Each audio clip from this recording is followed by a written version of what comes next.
안녕하세요. 대기업에서 항공산업을 담당하고 있는 담당 멘토 김기동입니다. 자, 오늘은 일본 소도시의 노선 확대로 인해서 외형 성장을 기대해 볼 수 있는 에어 부산에 대해 살펴보도록 할 텐데요. 구체적으로 어떠한 일본 소도시의 노선을 확대를 하는지, 그리고 저희가 어떠한 부분에서 이 일본 소도시 노선 확대에 대해서 외형 성장을 기대할 수 있는지, 이런 내용들을 제가 영상 속에서 자세하게 풀어보도록 할 테니까요.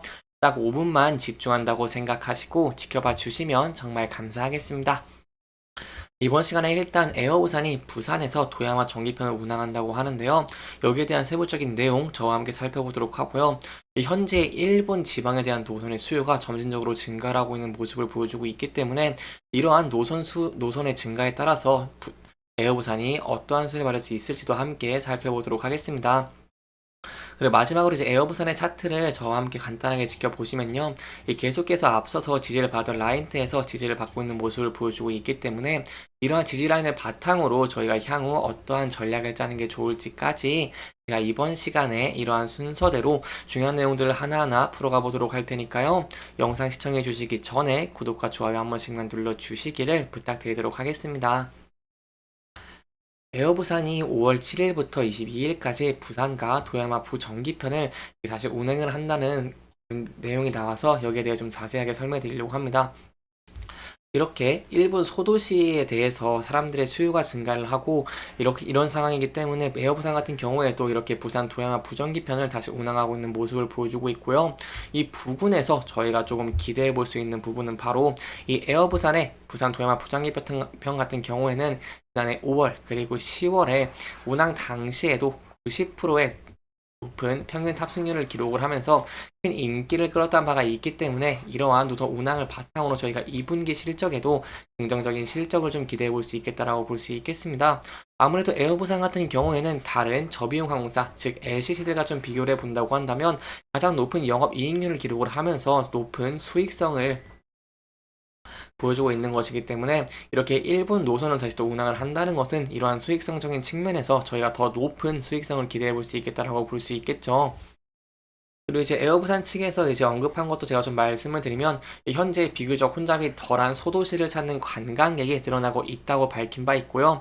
이용객들의 여행지 선택에 좀 도움이 될 수 있도록 향후에도 이러한 부정기 노선을 발굴을 좀 계획해 나갈 것이라고 하고 있기 때문에 이러한 노선에 대해서 확대를 하면서 에어부산의 수익성에서 증가될 수 있을지 이런 부분들을 저와 함께 계속해서 지켜봐 주시면 좋을 것 같습니다. 따라서 이렇게 다시 이렇게 부정기를 계속해서 부정기 노선을 계속해서 증가를 할 수 있을지 운항을 할지 이런 내용들 제가 여러분들에게 계속해서 전달해 드리도록 할 테니까요.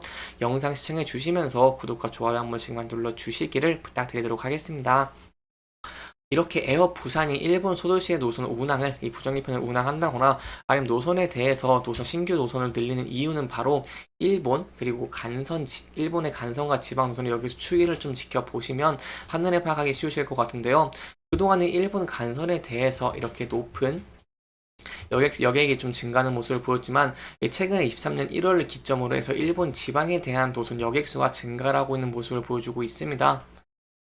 그리고 이제 노선 편당 여객 추이도 이렇게 일본 지방이 지속적으로 증가하고 있는 모습을 보여주고 있죠. 그렇기 때문에 이렇게 일본 소도시 노선을 다시 재운항을 하는지, 신규 시행을 하는지 부분을 저희가 계속 지켜보시는 게 중요할 것 같고요. 이렇게 소도시의 노선에서 여객 수가 증가하면서 수요가 증가되고 있기 때문에 저희가 이 부분들을 좀 기대를 해볼 수 있겠습니다. 특히 여기서 저희가 좀 볼 수 있는 부분은 바로 여러 번 일본을 방문을 하는 여행객들이 증가를 하고 있다는 내용인데요. 점진적으로 지방 도시에 대한 관심도가 높아질 것으로 전망이 되고 있는 상황입니다. 왜냐하면 이 그래프를 보시면 파악하기 쉬우실 것 같은데 일본을 처음 방문한 여행객이 지방 도시로 향하는 비중은 49% 수준에 불과하다고 설명을 드릴 수 있겠지만 2에서 9회차 이 부분들을 보시면 60%, 그리고 10회차 이상을 보면은 67%로 점진적으로 계속해서 증가하고 있는 추세를 보이고 있습니다. 이렇게 증가를 하고 있는 이유는 바로 시니어 여행객들의 일본 방문율이 크게 증가를 하고 있는 상황이 때문이라고 볼 수 있겠고요. 그리고 온천이나 아니면 골프 여행 등 휴양 등을 목적으로 지방 소도시 중심의 방문으로 이루어지고 있기 때문에 시니어 여행객을 필두로 일본 소도시의 여행객은 계속해서 점진적으로 증가할 것으로 보이고 있습니다.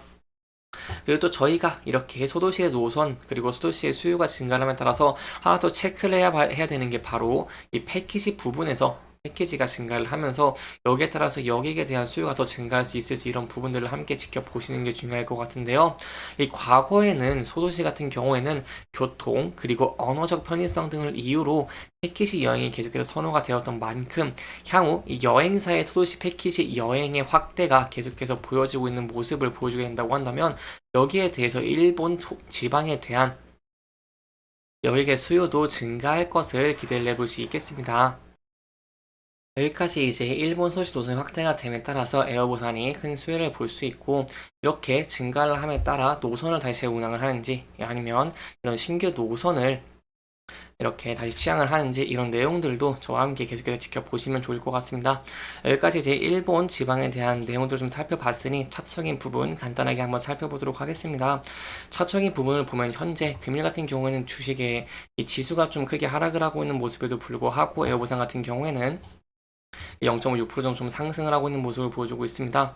금일 코스피와 코스닥이 이렇게 장 초반에 낙폭을 시작하고 다시 조금 회복을 하고 있는 모습을 보여주고 있음에 따라서 이렇게 좀 주식이 다시 좀 상승 추세로 이렇게 금일 0.56% 정도로 이렇게 주식의 하락 부분을 좀 만회하고 있는 모습을 보여주고 있다라고 볼 수 있겠고요. 이러한 부분에 힘입어서 앞으로 만약에 주가가 큰 폭으로 상승을 하는 모습을 보여주게 된다고 한다면 저희가 단기적으로는 앞서서 저항을 받았던 240일 부분에서 저항을 받을 가능성이 있습니다. 그래서 이 부분들을 돌파를 하면서 이 상단 부분인 3,500원까지 상승할 수 있을지 이런 부분 함께 지켜보시는 게 중요할 것 같고요. 만약 이 부분대를 돌파하게 된다고 한다면 그동안 저항을 받았던 구간대와 장기 이동 평균선이 결쳐지는 이런 모습이기 때문에 이 부분대를 돌파 후에 안착하는 모습으로 보여주게 된다고 한다면 여기에 대해서는 저희가 상승 추세로 이제 이어지는 것도 한번 기대를 해볼 수 있겠습니다. 하지만 현재 에어부산 같은 경우에 좀 리스크적인 측면이 좀 크다고 할 수 있습니다. 왜냐하면 현재 유가 같은 경우에도 좀 큰 폭으로 증가를 하면서 매출 원가의 30% 비중을 차지하고 있는 항공기의 가격이 올라가고 있기 때문이라고 설명을 드릴 수 있겠고요. 그리고 이제 미국의 이 CPI 발표로 인해서 예상보다 높은 물가로